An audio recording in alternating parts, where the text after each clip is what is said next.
혹시 이런 생각 해보신 적 있으세요? 내가 평생 일하고 국민연금 꼬박꼬박 냈는데 막상 받아보니 한 달에 7, 80만 원이야. 이걸로 어떻게 살라고. 이 말 지금 이 순간에도 수백만 명의 어르신들이 속으로 하고 계신 말입니다. 남의 이야기가 아니에요. 지금 대한민국에서 국민연금과 기초연금을 합쳐서 한 달에 80만 원 안팎을 받으시는 분들이 통계적으로 가장 많다고 합니다. 혼자 사시는 분이요. 그리고 두 분이 함께 사시는 부부는 150만 원 정도. 이게 지금 대한민국 은퇴자 평균의 현실이에요. 오늘 이 영상 절대 중간에 끄시면 안 됩니다. 후반부에 기초연금 놓치지 않는 방법, 그리고 이 돈으로 실제로 어떻게 한 달을 꾸려가는지 진짜 이야기가 나옵니다. 끝까지 보시면 오늘 당장 쓸 수 있는 정보 가져가실 수 있습니다. 잠깐 본론 들어가기 전에요. 이런 이야기 주변에서 솔직하게 해주는 사람 없잖아요. 그래서 이 채널이 있는 거예요. 앞으로도 이런 현실적인 이야기 계속 가져다 드릴 테니까요. 구독 버튼이랑 좋아요, 알림 설정까지 눌러주시면 저한테 정말 큰 힘이 됩니다. 진심으로 감사드립니다. 자, 그럼 이제 진짜 이야기 시작해 볼게요. 먼저 숫자부터 한번 짚고 가겠습니다. 국민연금공단이 매년 발표하는 통계를 보면요. 이게 참 씁쓸한 현실인데요.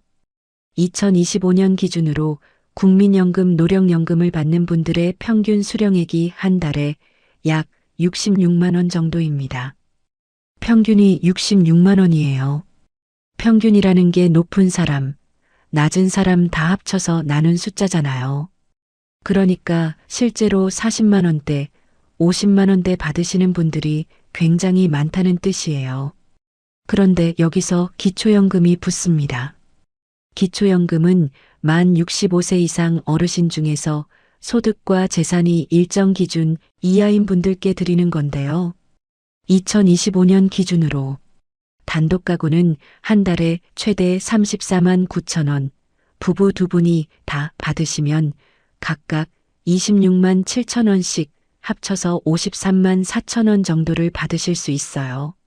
물론 소득 인정액이 얼마냐에 따라 금액이 조금 달라지기는 하지만요. 그러니까 국민연금 40만 원에서 50만 원대 받으시는 분이 기초연금 30만 원 남짓 더 받으시면 합산이 70만 원에서 80만 원 정도가 되는 거잖아요. 이게 바로 지금 대한민국에서 혼자 사시는 은퇴 어르신 중에 가장 흔한 구조입니다. 그러면 이 80만 원으로 혼자 살 수 있을까요? 못 살까요? 이 질문에 답을 드리기 전에 실제로 이렇게 사시는 분들 이야기를 먼저 해야 할 것 같아요. 왜냐하면 통계나 숫자보다 실제 사람 이야기가 훨씬 더 현실감 있게 와닿거든요. 경상북도 어느 소도시에 혼자 사시는 김할머니, 올해 72살이에요. 남편은 6년 전에 먼저 떠나셨고요. 자녀는 둘인데 서울이랑 부산에 따로 살고 있어요. 아이들이 뭐 좀 보내준다고는 하지만 할머니는 받기가 영 불편하다고 하세요. 애들도 살기 빠듯한데 내가 어떻게 손 벌리냐 하시면서요. 할머니 한 달 수입이 딱 국민연금 47만 원에 기초연금 34만 원 합해서 80만 원이에요. 딱 80만 원. 이걸로 한 달을 사세요. 제가 할머니한테 한 달 살림이 어떻게 되는지 여쭤봤더니요.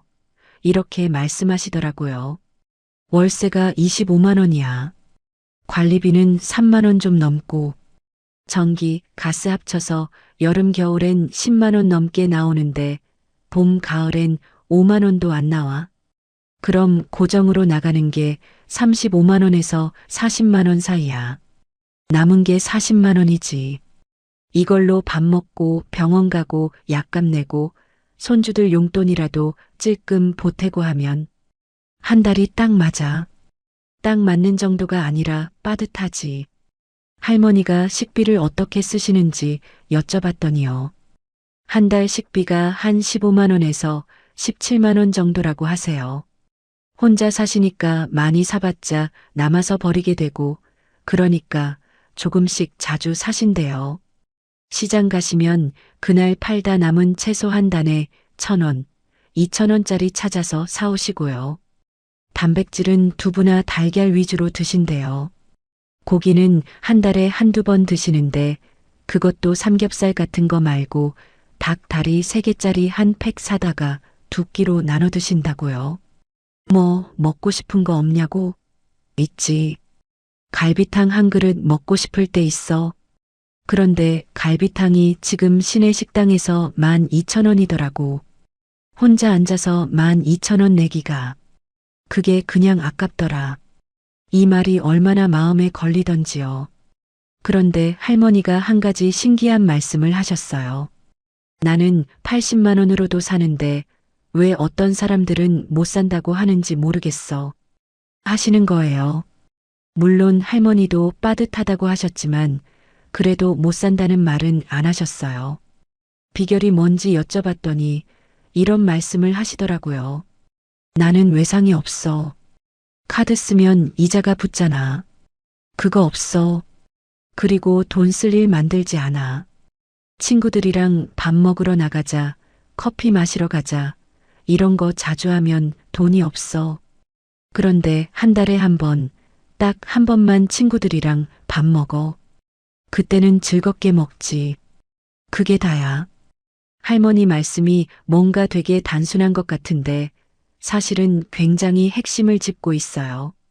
고정 지출 줄이기, 외상 안 만들기, 특별한 날 딱 하나 정해서 즐기기. 이 3가지를 지키시는 거거든요. 그런데 이게 모든 분한테 다 통하는 건 아니에요. 특히 의료비가 변수예요. 할머니는 지금 혈압약이랑 당뇨약을 드시는데 한 달 약값이 2만 원 정도라고 하세요. 의료급여 혜택을 받고 계셔서 그나마 이 정도인 거예요. 그런데 이 의료급여 혜택 못 받으시는 분들은 달라요. 실제로 하위 소득 기준에 딱 걸쳐 계셔서 의료급여는 못 받고 건강보험료만 내시는 분들은 한 달에 병원비만 5만 원에서 10만 원씩 나가는 경우도 많아요. 여기에 치과라도 가게 되면 그 달은 정말 비상이에요. 임플란트 하나에 100만 원이 훌쩍 넘으니까요. 그래서 이 80만 원이라는 숫자가 어떤 분한테는 그럭저럭 되고 어떤 분한테는 진짜 부족한 이유가 바로 이 의료비에 있어요. 건강하시면 80만 원도 어떻게든 살 수 있는데 한번 아프기 시작하면 그 달은 완전히 무너지거든요. 자, 그러면 이번엔 부부 2분 이야기를 해볼게요. 2분이 합쳐서 150만 원으로 사시는 경우요.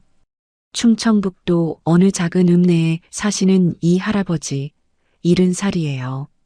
할머니는 66살이고요. 2분 다 국민연금 받으세요. 할아버지가 56만 원, 할머니가 28만 원. 합치면 84만 원이에요. 여기에 부부 2분 기초연금이 합쳐서 53만 원 정도 나오거든요.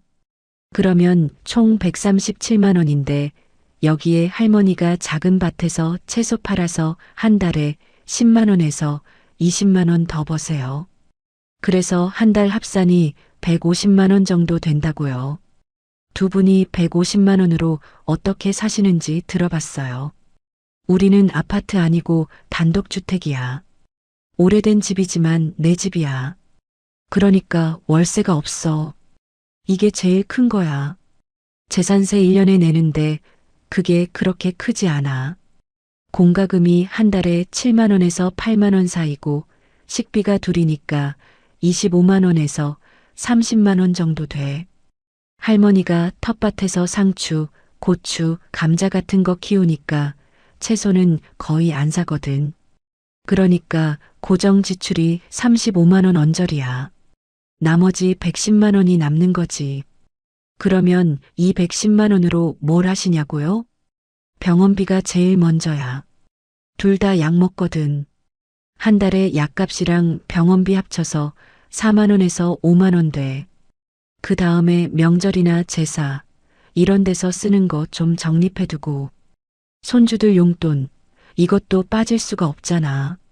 그러고 나면 남는 게 한 달에 5만 원에서 10만 원 정도야. 그걸 저축은 아니고 비상금으로 쌓아두는 거지. 비상금 통장에 쌓이는 게 얼마냐고요? 할아버지가 피식 웃으시면서 300만 원쯤 모였어. 5년 동안 하시더라고요. 생각해보면 이게 굉장한 거예요. 5년에 300만 원. 한 달에 5만 원씩 모은 거잖아요. 이게 있어야 갑자기 보일러 수리비나 집수리 같은 큰 지출이 생겼을 때 카드 빚 안 지고 해결할 수 있거든요. 그런데 두 분한테 여쭤봤어요. 이렇게 사는 거 힘들지 않으세요? 하고요.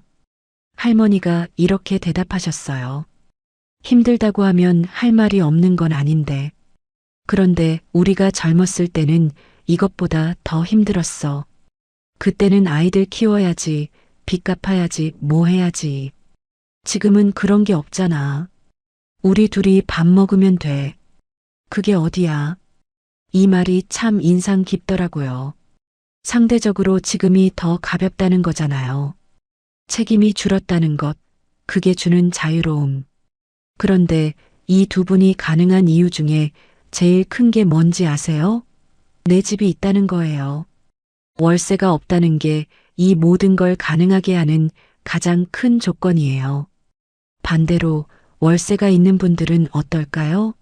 수도권이나 도시에 사시는 분들 중에 월세가 30만 원에서 40만 원, 심하면 50만 원이 넘는 곳에 사시는 분들 있잖아요. 80만 원에서 월세 40만 원 빠지면 40만 원 남아요.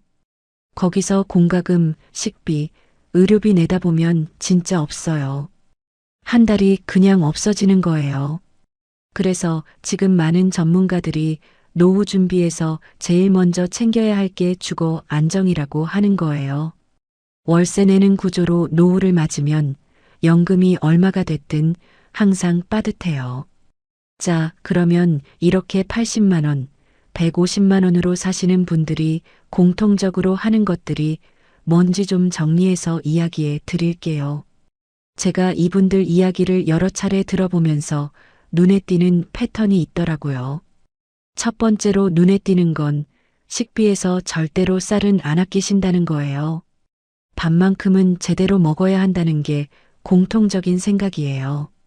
반찬은 줄여도 쌀은 좋은 거 사신다고요. 이게 사실 건강이랑 직결된 문제거든요.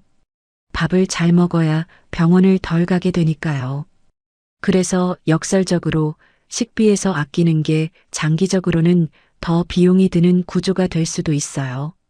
두 번째로 공통적인 건 사교 활동을 완전히 끊지는 않는다는 거예요. 그냥 줄이는 거예요. 한 달에 한 번 아니면 두 달에 한 번. 친구들이랑 점심 먹으러 나가거나 복지관 프로그램에 참여하거나. 이게 그냥 기분 전환이나 심심함 달래는 게 아니에요. 실제로 사회적 연결이 유지돼야 우울증이 안 와요. 노인 우울증이 얼마나 심각한지 아시잖아요. 그게 오면 의료비가 훨씬 더 많이 드니까요. 세 번째로 공통적인 건 경로당이나 복지관을 적극 이용하신다는 거예요. 복지관 프로그램 중에 무료로 운동할 수 있는 것들, 점심을 저렴하게 먹을 수 있는 것들이 많아요. 경로당도 요즘은 많이 좋아졌어요.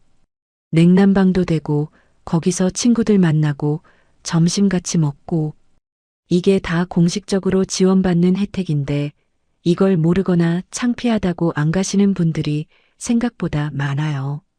여기서 잠깐 기초연금 이야기를 좀 더 자세하게 해드릴게요. 왜냐하면 이게 생각보다 많은 분들이 잘못 알고 계시거나 아예 신청을 안 해서 못 받고 계신 경우가 있거든요. 기초연금은 만 65세 이상이 되면 신청할 수 있는데요. 근데 자동으로 주는 게 아니에요. 신청을 해야 해요. 가까운 주민센터나 국민연금공단 지사에 가셔서 신청하셔야 해요. 온라인으로도 되고요. 그런데 이게 가장 큰 문제가 뭔지 아세요? 소득 인정액 계산이 복잡해서 나는 아마 안 되겠지 하고 포기하시는 분들이 많다는 거예요. 소득 인정액이라는 게 단순히 월 수입만 보는 게 아니라 재산도 환산해서 보거든요. 집이 있어도 그 집 가격에서 기본 공제 금액을 빼고 계산해요. 그리고 금융 재산도 봐요. 그런데 이게 복잡하다 보니까 실제로 받을 수 있는 분인데 나는 해당 안 된다고 지레 포기하시는 분들이 꽤 있어요. 2024년 기준으로 기초연금 수급 기준선이 단독 가구는 월 소득 인정액 213만 원, 부부 가구는 340만 원이에요. 이 기준 이하면 받을 수 있는 거예요. 그러니까 만 65세 넘으셨고 소득이 그렇게 많지 않다고 생각되시면 일단 신청을 해보시는 게 맞아요. 주민센터 가셔서 기초연금 신청하러 왔는데요 하고 말씀하시면 직원분이 다 도와드려요. 창피한 거 아무것도 없어요. 그리고 기초연금 외에도 놓치시는 분들 많은 게 있는데요. 노인 맞춤 돌봄 서비스라고 혼자 사시는 어르신들한테 정기적으로 안부 확인하고 필요한 서비스 연결해 주는 게 있어요. 이것도 주민센터에서 신청할 수 있어요. 그리고 의료비 감면 혜택도요. 기초연금 받으시는 분들 중에 일정 기준 이하신 분들은 건강보험료가 줄어드는 경우도 있거든요. 자, 이제 조금 다른 각도에서 이야기해 볼게요. 지금 50대이신 분들 이야기예요. 지금 50대 중반에서 60 초반 사이인 분들, 그러니까 1960년대 초중반에 태어나신 분들 있잖아요. 이분들이 앞으로 국민연금 받기 시작하면 어떻게 될까요? 이분들 중에 본인이 얼마 받게 될지 정확하게 아시는 분이 얼마나 될까요? 생각보다 모르시는 분들이 많아요. 국민연금공단 홈페이지에 들어가시면 내 연금 알아보기 서비스가 있어요. 거기서 본인 이름이랑 주민등록번호로 로그인하시면 지금까지 납부한 내역이랑 예상 수령액이 다 나와요. 이걸 확인해 보신 적 없으신 분들은 꼭 한번 해보세요. 생각보다 금액이 적어서 놀라시는 분들이 많거든요. 그리고 만약 국민연금 납부 이력이 짧으신 분, 예를 들어 전업주부로 계셨거나 사업하다가 납부를 못한 기간이 긴 분들 있잖아요. 이분들은 임의가입이나 추납제도를 활용할 수 있어요. 추납이라는 게 과거에 납부 못했던 기간에 대해서 지금 내서 채워 넣는 거거든요. 이게 가능한 기간이 있고 조건이 있어서 꼭 국민연금공단에 문의해 보셔야 해요. 그런데 여기서 하나 더. 지금 50대이신 분들이 제일 많이 하는 실수가 뭔지 아세요? 아직 멀었어. 나중에 생각하지 뭐입니다. 55살, 56살. 이 나이 되면 벌써 국민연금 수령까지 10년도 안 남은 분들이에요. 그런데 아직 준비 안 됐다는 분들이 정말 많아요. 특히 퇴직금이나 개인 저축이 별로 없는 분들은요.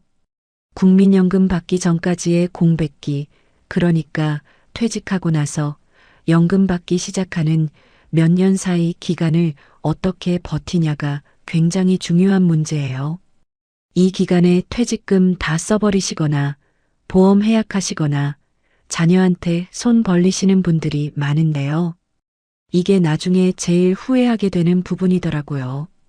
이 영상을 보시는 분들 중에 지금 50대이신 분들 있으시면 딱 한 가지만 해보세요. 오늘 저녁에 국민연금공단 앱이나 홈페이지에서 내 예상 수령액 한번 확인해 보세요. 그것 하나만 해도 오늘 이 영상 본 보람이 있는 거예요. 자, 그러면 이번엔 이 80만 원, 150만 원이라는 숫자가 앞으로 어떻게 변할지에 대해서도 잠깐 이야기해야 할 것 같아요. 국민연금은 매년 물가 상승률에 따라서 금액이 오릅니다. 이걸 물가 연동이라고 하는데요. 2024년에는 물가 상승률이 높아서 연금이 5% 넘게 올랐어요. 2025년에는 3.3% 올랐고요. 그러니까 매년 아주 조금씩이지만 올라요. 기초연금도 마찬가지예요. 매년 물가 상승률 반영해서 인상이 되고 있어요. 그런데 여기서 불안한 이야기 하나 해야 해요. 국민연금 재정 문제요. 이게 뉴스에서 많이 들어보셨을 텐데요. 지금 수십 년 뒤에 국민연금 기금이 고갈될 수 있다는 전망이 나오고 있어요. 그래서 연금 개혁 이야기가 계속 나오는 거고요. 이게 지금 받으시는 분들한테 당장 영향이 있는 건 아니에요. 하지만 지금 40대, 50대이신 분들은 이 문제를 좀 더 심각하게 봐야 해요. 그렇다고 너무 비관적으로 볼 필요는 없어요. 국가가 연금을 갑자기 없애거나 뚝 끊을 수는 없거든요. 그런 일은 없을 거예요. 다만 앞으로 받는 금액이 기대보다 적을 수 있다는 가능성을 염두에 두고 개인 준비를 병행하는 게 중요하다는 거예요. 자, 이야기가 많이 길어졌는데요. 이제 좀 더 현실적인 부분을 짚어드릴게요. 혼자 사시는 분들이 80만 원으로 버티는 데 있어서 절대로 빠질 수 없는 게 하나 있는데요. 바로 돈이 나가는 구멍 막기예요. 어르신들 보면 가장 돈이 새는 데가 어딘지 아세요? 의외로 전화 사기, 보험 해약, 불필요한 보험 유지, 그리고 자녀한테 무리해서 주는 돈이에요. 전화 사기는 요즘 정말 교묘해졌어요.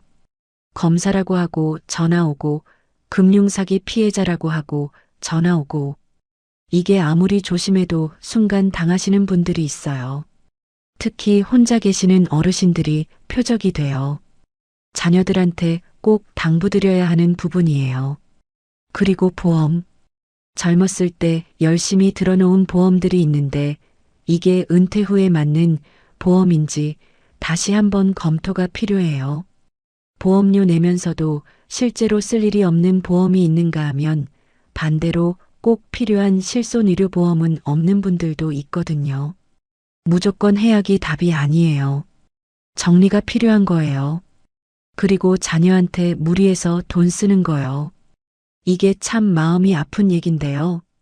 자녀 결혼 자금, 손주 학원비, 이런 데서 본인 노후 자금을 쓰시는 분들이 있어요.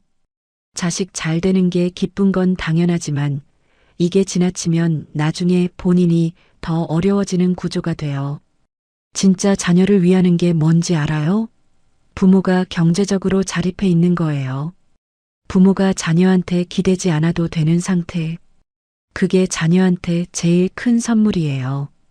부모가 80만 원으로 버티다가 병원비 생기면 자녀한테 전화하게 되는 구조. 이게 자녀한테도 부담이에요. 그러니까 본인 노후 자금은 지키는 게 사실 자녀를 위한 일이기도 해요. 자, 여기서 또 중요한 이야기 하나 드릴게요. 지금 혼자 사시는 어르신들 중에 자녀들이랑 연락이 드문드문하신 분들 있잖아요. 이분들한테 제일 위험한 게 뭔지 아세요? 건강 이상이 생겼을 때 혼자라는 거예요. 응급 상황이 생겼을 때 연락할 사람이 없으면 정말 위험해요. 그래서 요즘 지자체마다 긴급 안전 확인 서비스, 스마트 안전 돌봄 같은 게 있어요. 센서를 집에 설치해서 일정 시간 이상 움직임이 없으면 자동으로 연락이 가는 시스템이에요. 이게 무료나 아주 저렴하게 제공되는 경우가 많아요.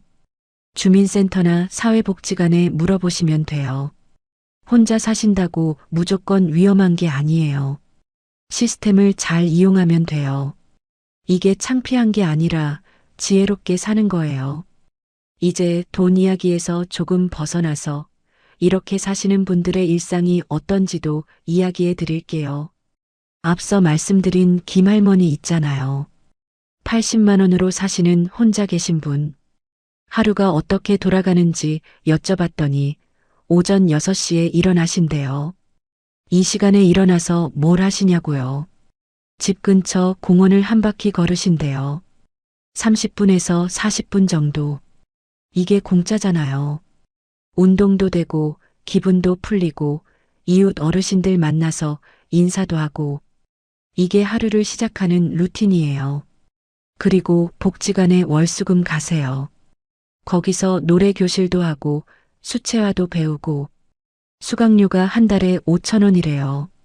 5천 원에 두 가지를 배우는 거예요. 점심은 복지관 경로식당에서 드시는데 2천 원이래요. 2천 원에 밥 먹을 수 있어요. 이게 나라에서 지원해 주는 거예요. 오후에는 집에 오셔서 텃밭이라고 하기엔 좀 작은 베란다 화분에 상추 키우시고요. 저녁에는 드라마 보시고 자녀들한테 카카오톡으로 연락하시고요. 할머니 말씀이 하루가 생각보다 바빠. 심심할 틈이 없어 하시더라고요. 이게 뭔지 아세요? 삶의 밀도예요. 돈이 많고 적고가 아니라 하루하루를 얼마나 충실하게 채우느냐. 이게 노후 만족도랑 훨씬 더 관련이 있어요. 실제로 연구 결과들도 그렇게 나와요. 은퇴자들의 삶의 만족도는 소득보다 사회적 관계와 활동의 질에 더 영향을 받는다고요. 그러니까 이게 80만 원이 충분하냐 아니냐의 문제가 아닌 거예요. 이 돈으로 어떤 삶을 만드느냐의 문제인 거예요. 물론 80만 원이 넉넉하다는 게 아니에요. 부족해요. 진짜로 부족해요. 특히 아프게 되면 이사 가야 할 때, 큰 지출이 생겼을 때, 이때 80만 원의 한계가 정말 뚜렷하게 드러나요. 그래서 지금 이 글을 보시는 분들 중에 50대이신 분들한테는 지금부터라도 작은 것 하나씩 준비하라고 말씀드리고 싶어요. 큰 돈이 필요한 게 아니에요. 연금 예상액 확인하기, 기초연금 신청 자격 미리 알아보기, 주거 형태 점검하기, 이 세 가지만 해도 나중에 많이 달라져요. 그리고 지금 이미 이 상황에 계신 어르신들께는 이 말씀드리고 싶어요. 80만 원으로 산다는 게 부끄러운 일이 아니에요.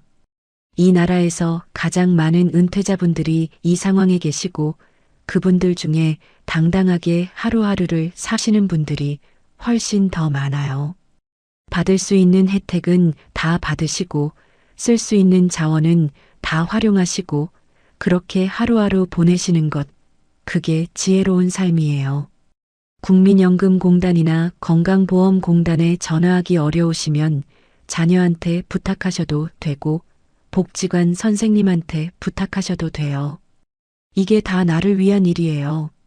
창피할 것도 없고 혼자 다 감당할 필요도 없어요. 그리고 마지막으로 이게 어떻게 보면 이 영상에서 제일 중요한 이야기일 수도 있는데요. 80만 원, 150만 원. 이 숫자로 사는 게 가능하냐, 불가능하냐는 사실 사람마다 달라요. 주거비가 있냐 없냐, 건강 상태가 어떠냐, 주변에 복지 자원이 있냐, 사회적 연결이 있냐. 이 모든 게 영향을 줘요.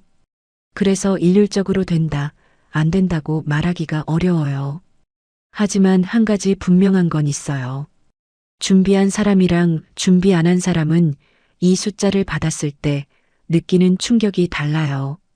미리 알고 대비한 사람은 이 금액 안에서 어떻게 살지를 이미 구상해 놓은 사람이거든요. 반면에 설마 이것밖에 안 나오겠어 하고 아무 준비 없이 맞닥뜨린 사람은 이게 진짜 충격이 돼요. 오늘 이 영상이 그 충격을 조금이라도 줄이는데 도움이 됐으면 해요. 미리 알고, 미리 준비하고, 그러면 이 80만 원도 생각보다 나쁘지 않은 숫자가 될 수 있어요. 물론 더 많으면 좋지만요. 오늘 이야기 어떠셨나요? 80만 원, 150만 원. 이게 지금 대한민국에서 제일 흔한 은퇴자의 한 달 수입이에요. 누군가의 이야기가 아니라 지금 우리 이웃의 이야기이고 어쩌면 우리 자신의 이야기예요. 오늘 이 영상 보신 분들, 오늘 딱 한 가지만 해주세요. 국민연금 예상 수령액 확인해 보기. 아직 안 해보셨다면 오늘이 딱 좋은 날이에요. 만 65세 이상이신 분은 기초연금 신청 자격 주민센터에 가서 한번 물어봐 주세요. 이것 하나가 한 달 30만 원을 바꿀 수 있어요. 여기까지 긴 영상 끝까지 봐주셔서 진심으로 감사해요. 다음 영상에서는 기초연금 받으면서 의료비 줄이는 실제 방법 더 구체적으로 가져올게요. 기대해 주세요. 건강하세요. 혹시 이런 경험 해보신 적 있으세요? 국민연금이 통장에 들어오는 날 두근거리는 마음으로 잔고를 확인했더니 이미 월세에 관리비에 공과금이 빠져나가고 나서 남은 돈이 50만 원도 안 되는 거예요. 그 돈으로 이번 달 한 달을 버텨야 하는데 마트에 가서 장바구니에 담았다가 또 내려놓게 되는 그 마음. 혹시 아시나요? 오늘 드릴 이야기는 딱 그 이야기예요. 혼자 사는 노후, 최소한 얼마가 필요한지. 국민연금 68만 원으로는 도대체 어디까지 버틸 수 있는지. 그리고 그 부족한 124만 원을 어떻게 메워나갈 수 있는지. 오늘 이 영상 끝까지 보시면 당장 내일부터 쓸 수 있는 방법을 최소 5가지는 가져가실 수 있어요. 절대 중간에 나가지 마세요. 뒤에 나라에서 주는 돈 받는 방법, 아무도 이렇게 자세하게 알려준 데 없어요. 이 영상이 끝이에요. 그리고 오늘 처음 이 채널에 오신 분이라면 지금 바로 구독 버튼 한 번만 눌러주세요. 구독하시고 알림까지 설정해 두시면 앞으로 이런 중요한 정보 놓치지 않고 바로 받아보실 수 있어요. 좋아요 하나가 저한테는 정말 큰 힘이 됩니다. 감사합니다.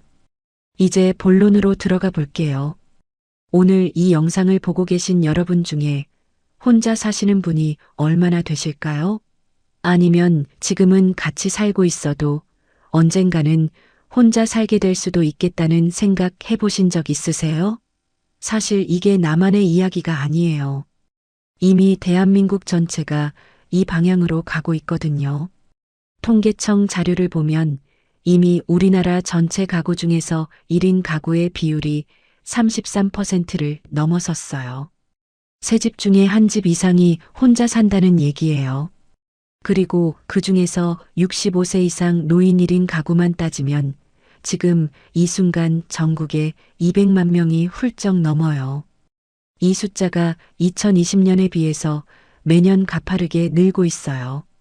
앞으로 10년 안에 노인 1인 가구가 300만 명을 넘을 거라는 전망도 나와 있어요. 왜 이렇게 됐을까요? 이유는 정말 다양해요. 배우자를 먼저 보내고 혼자 남겨지는 경우가 있고요. 자식들이 결혼해서 각자 살림 차리고 나면 빈집에 혼자 남게 되는 경우도 있어요. 아예 처음부터 혼자 사는 게 익숙해서 그대로 나이 드신 분들도 있고요. 이혼 후에 혼자 살게 된 분들도 있고 자식이 없어서 처음부터 혼자일 수밖에 없는 분들도 있어요. 사정은 제각각이지만 나이 들어서 혼자 살게 되는 현실은 이제 특별한 게 아니에요. 너무나 흔하고 너무나 현실적인 이야기가 됐어요. 근데 문제는요. 혼자 산다는 게 생각보다 훨씬 더 돈이 많이 든다는 거예요. 둘이서 살 때는 월세도 나눠내고 전기세도 나눠내고 밥도 같이 해먹으면 식비가 덜 들잖아요. 혼자 사면요. 월세는 혼자 다 내야 해요.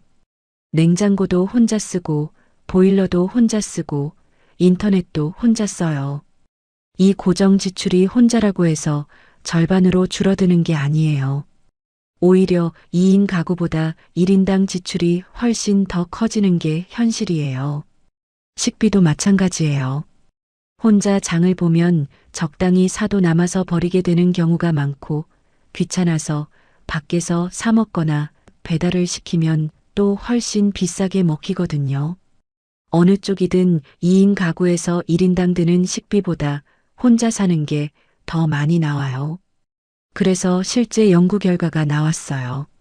국민연금연구원이 발표한 자료를 보면 혼자 사는 노인이 최소한 인간다운 생활을 하려면 한 달에 192만 원이 필요하다고 해요.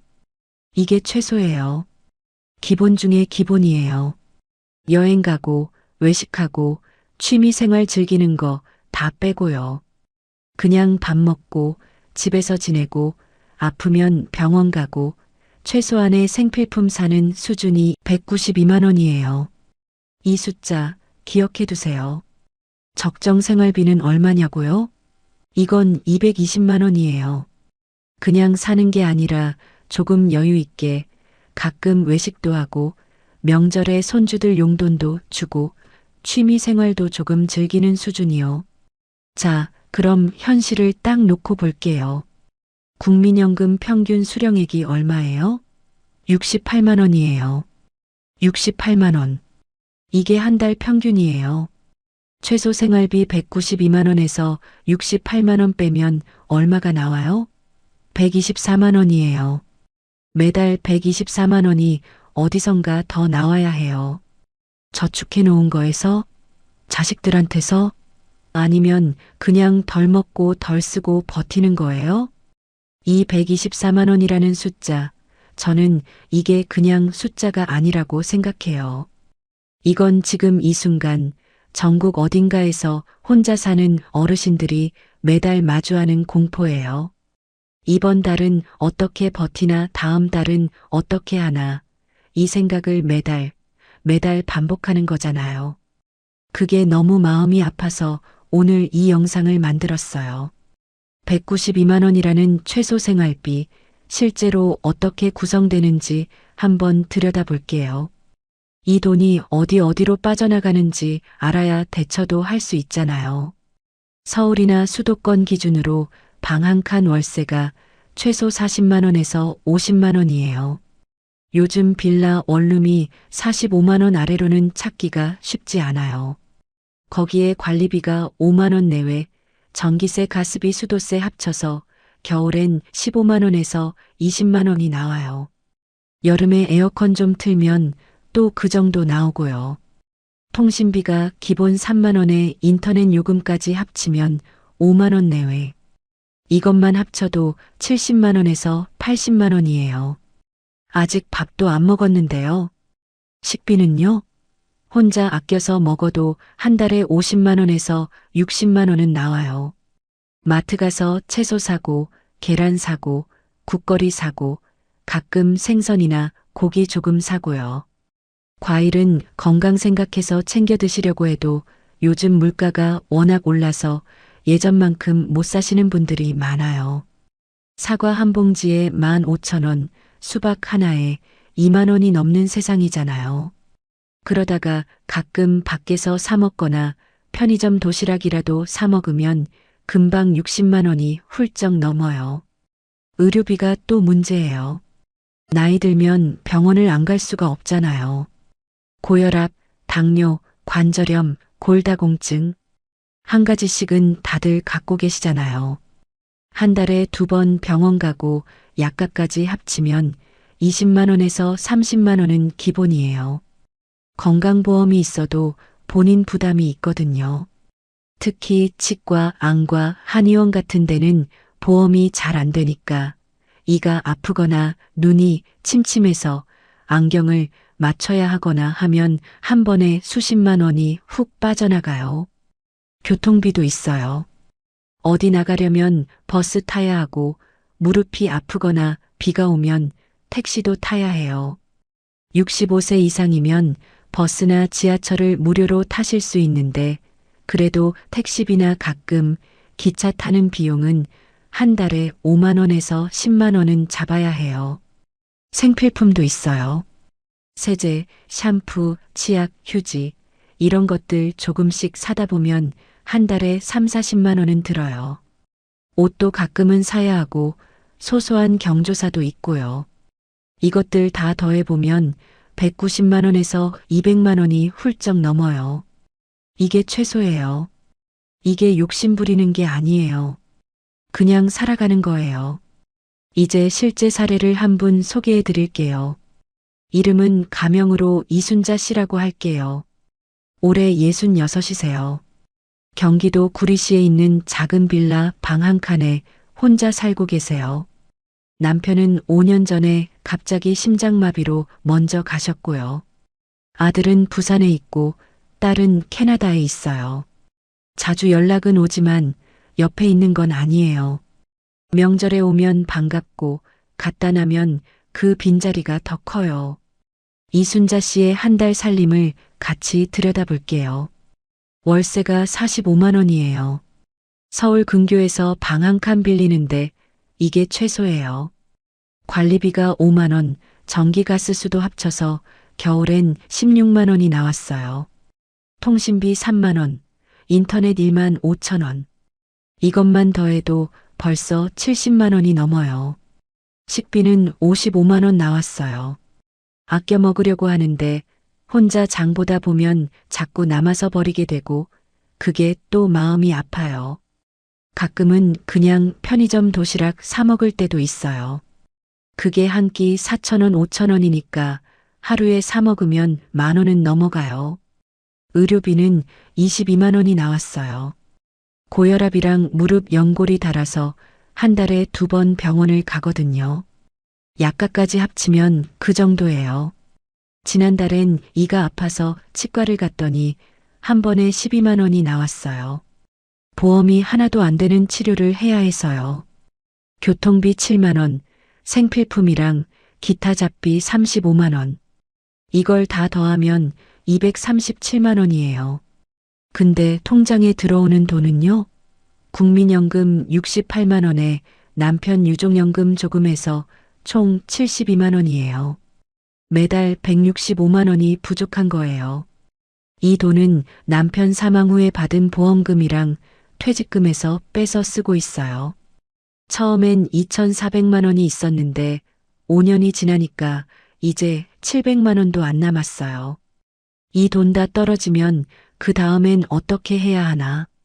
이 생각만 하면 이순자 씨는 잠을 못 자신다고 해요.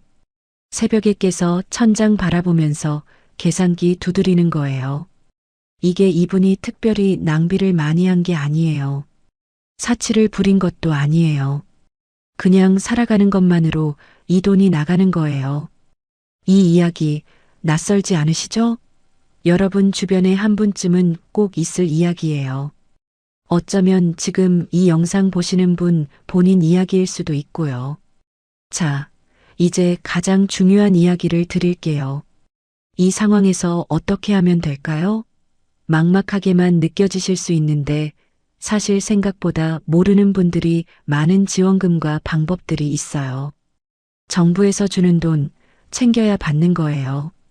아는 사람만 받아요. 제일 먼저 알아야 할 게 기초연금이에요. 혹시 기초연금 받고 계세요? 만 65세 이상이면서 소득과 재산이 일정 기준 이하면 기초연금을 받을 수 있어요. 2024년 기준으로 단독 가구는 최대 월 33만 4천 원까지 받을 수 있어요. 이게 국민연금이랑 별개로 나오는 돈이에요. 여기서 많은 분들이 오해하시는 게 있어요. 국민연금 받는다고 기초연금을 못 받는 거 아니에요. 두 가지를 동시에 받는 분들이 엄청 많아요. 다만 국민연금 수령액이 높으면 기초연금이 감액될 수는 있거든요.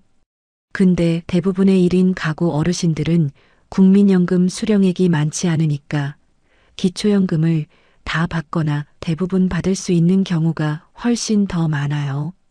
못 받을 거라고 지레 포기하시는 분들이 생각보다 정말 많아요. 자격이 되는데도 몰라서 못 받는 거예요. 지금 당장 주민센터 가셔서 신청하세요. 아니면 복지로 사이트에서 온라인으로도 신청하실 수 있어요. 이 돈은 무조건 챙겨야 해요. 한 달에 30만 원이면 1년에 360만 원이에요. 절대 그냥 놓쳐선 안 돼요. 두 번째로 알아야 할 게 주거급여예요. 이게 뭐냐면요. 소득이 일정 기준 이하인 저소득층 가구에게 집세를 나라에서 지원해주는 제도예요. 임차 가구, 그러니까 전세나 월세 사시는 분들은 실제 임차료를 기준 임대료 범위 안에서 지원받을 수 있어요. 서울 기준으로 1인 가구라면 한 달에 30만 원에서 35만 원 정도까지 지원받을 수 있어요. 이게 얼마나 큰 돈이에요. 월세 45만 원 내는 분이 주거급여로 30만 원 받으면 실질 월세 부담이 15만 원이 되는 거잖아요. 한 달에 30만 원, 1년이면 360만 원이에요. 이것도 주민센터나 복지로 사이트에서 신청하실 수 있어요. 선정 기준은 기준 중위소득의 45% 이하인데 생각보다 많은 어르신들이 해당되세요. 세 번째는 의료급여예요. 건강 상태가 안 좋은 분들에게 특히 중요한 제도예요. 기초생활수급자 중에서 의료급여 수급자가 되시면 병원비의 대부분을 나라에서 내줘요. 본인 부담이 거의 없어요.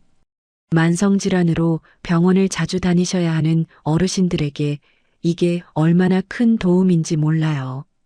한 달 20만 원씩 나가던 의료비가 2, 3만 원으로 줄어드는 분들도 있거든요.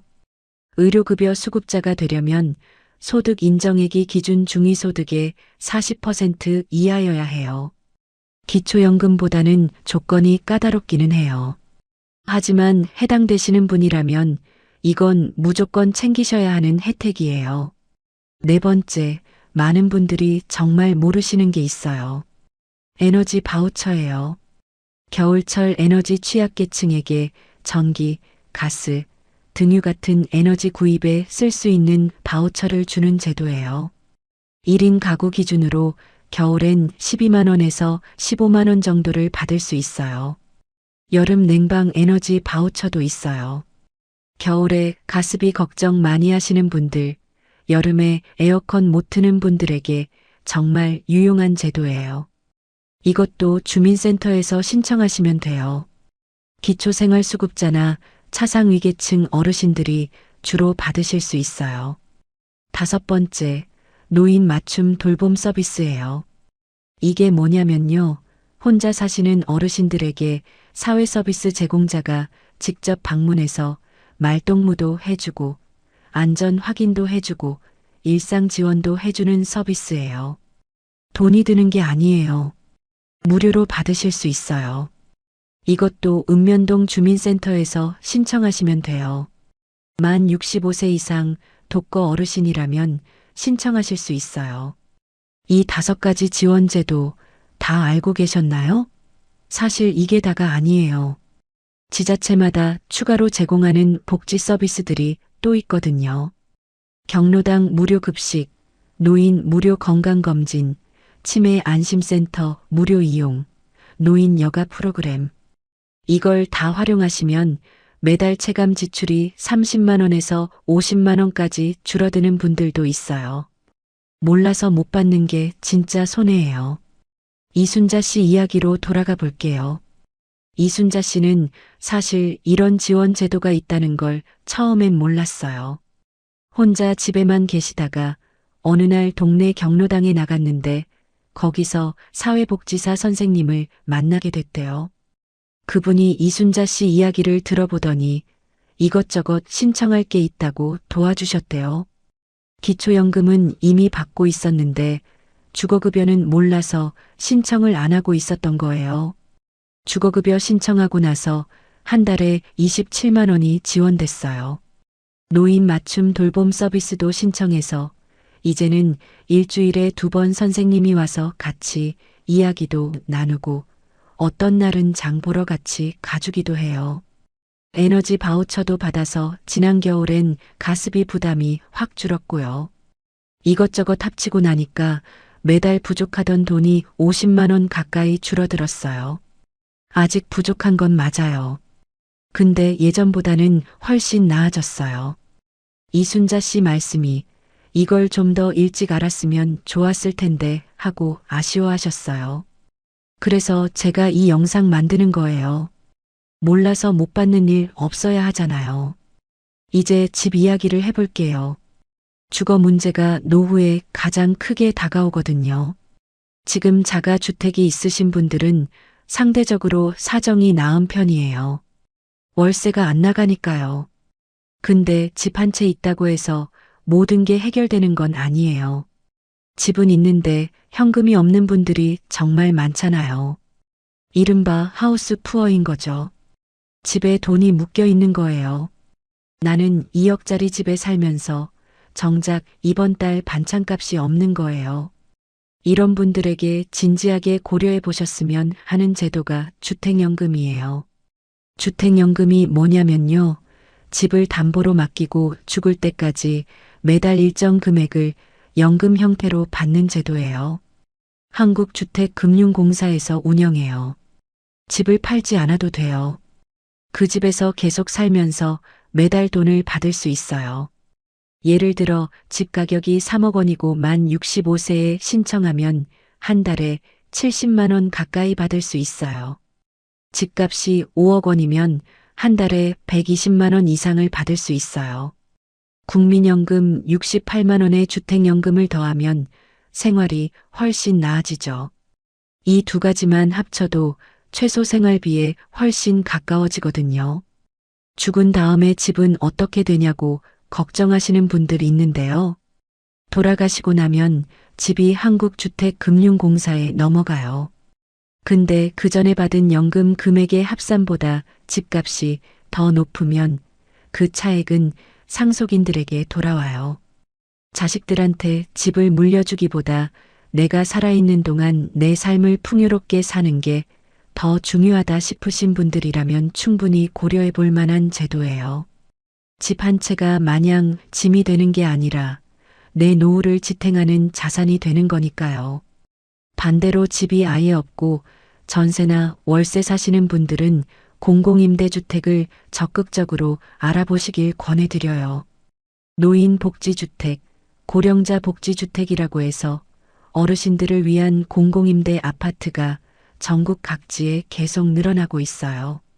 시세보다 훨씬 저렴한 임대료로 살 수 있는 곳들이에요. 대기가 길어요.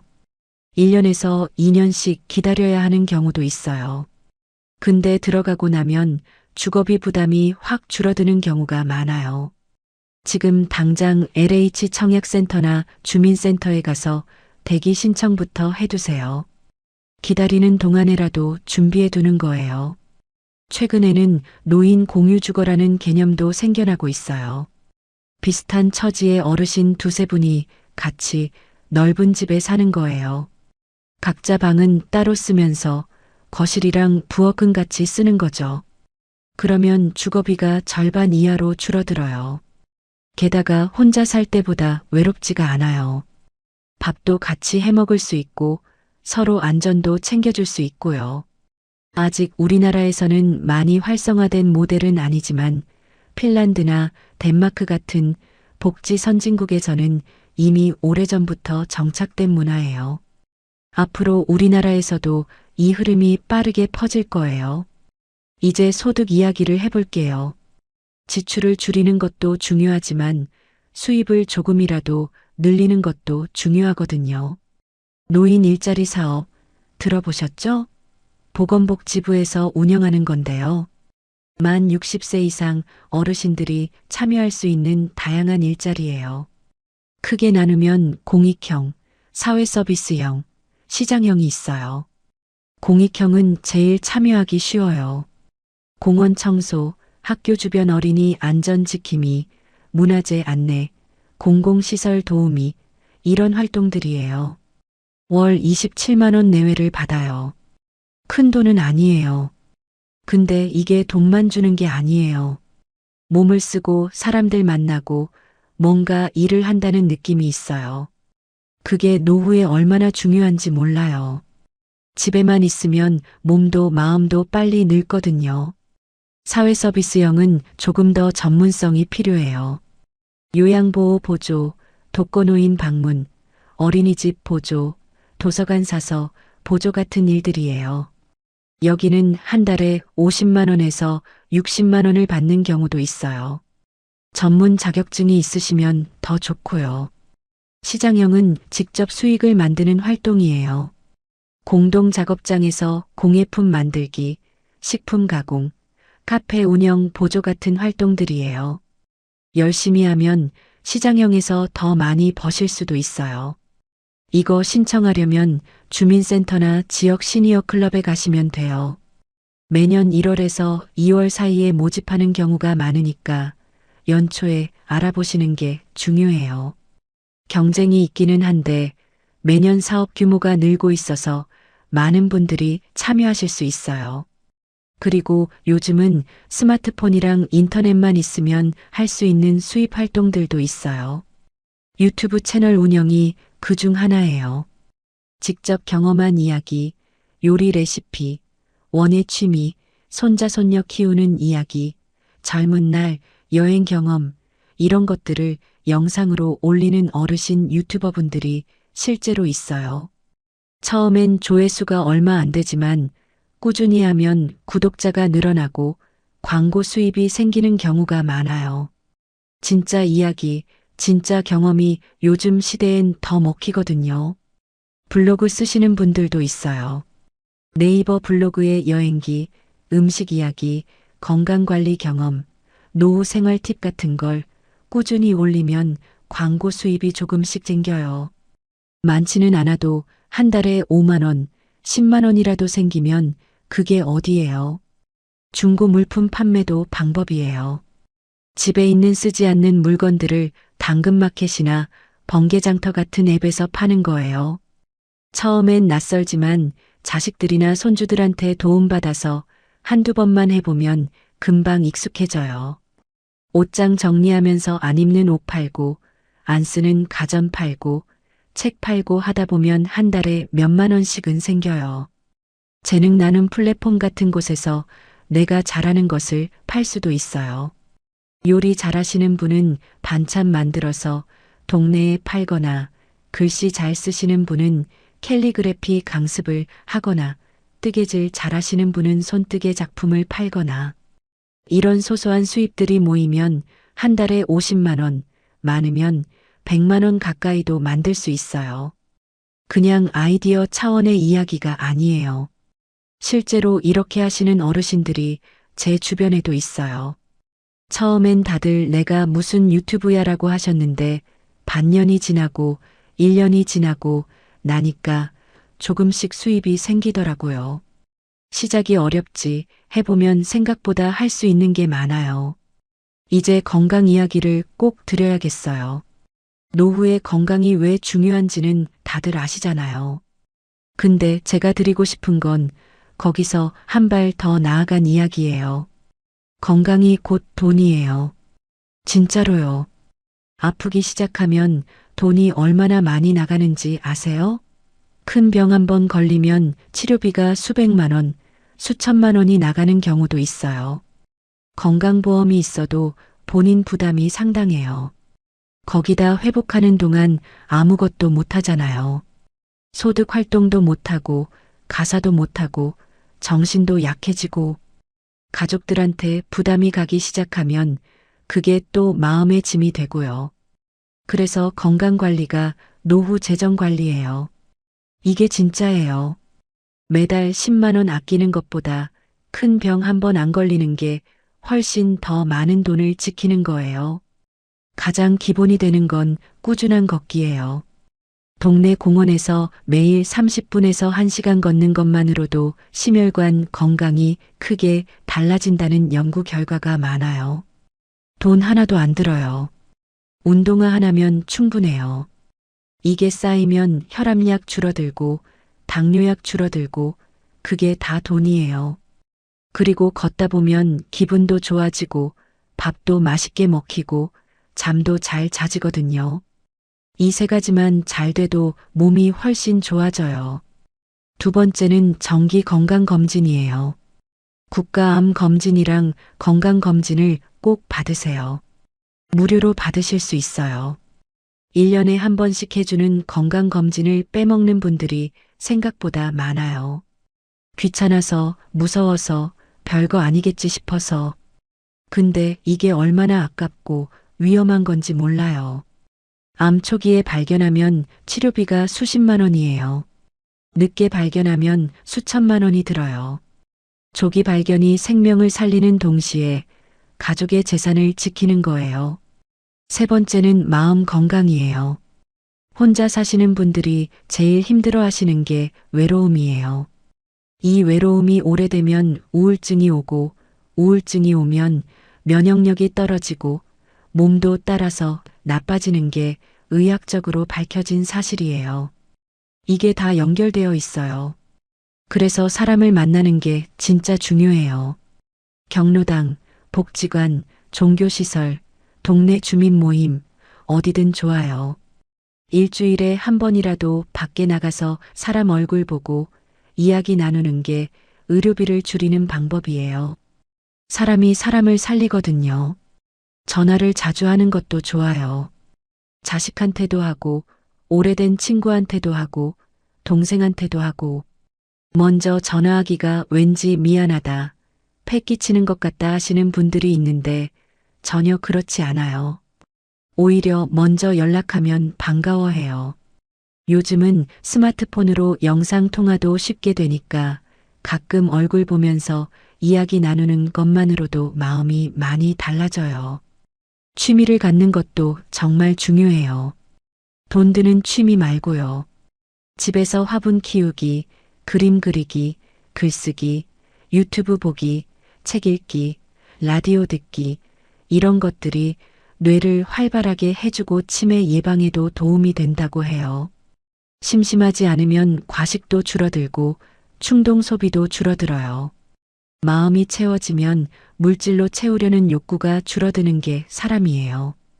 이제 50대 분들한테 특별히 드리는 이야기예요.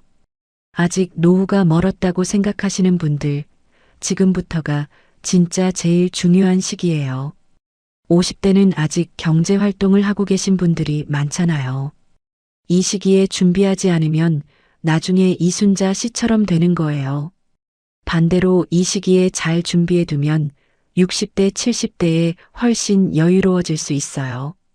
제일 먼저 국민연금 가입 기간을 최대한 늘리세요.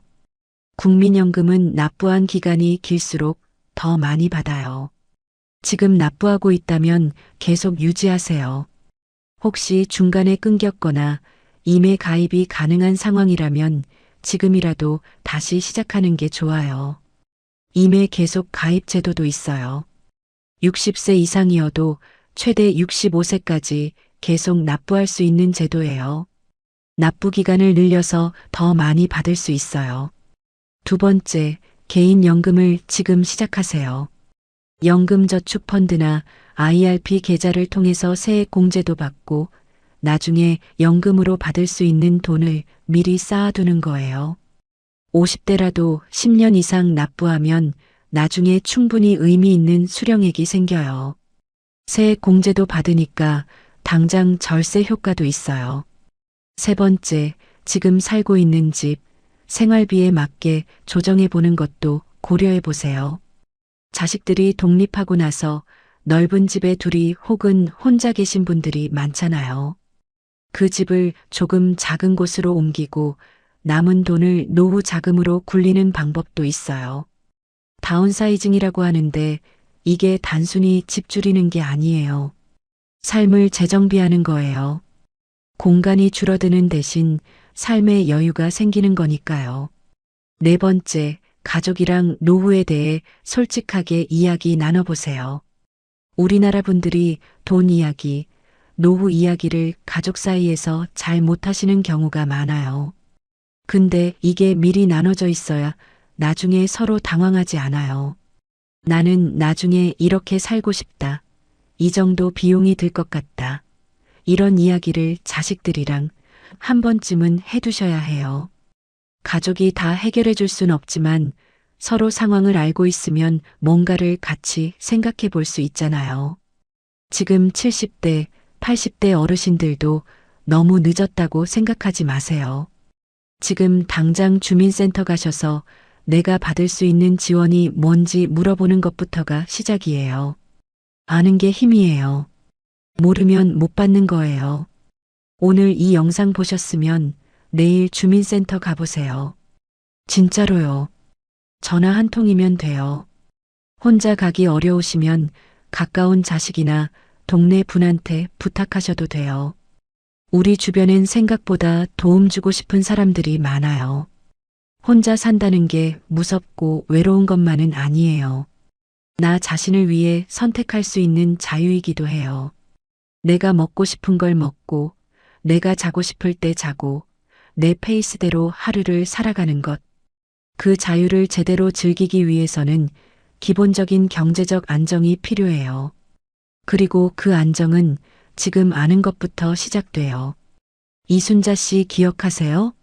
처음엔 700만 원도 안 남아서 막막하셨는데 이제는 주거급여 받고 노인 일자리 사업도 참여해서 매달 27만 원 받고 계세요. 경로당에 나가서 사람들이랑 어울리니까 외로움도 훨씬 줄었대요. 완벽하지는 않지만 살만하다고 하세요.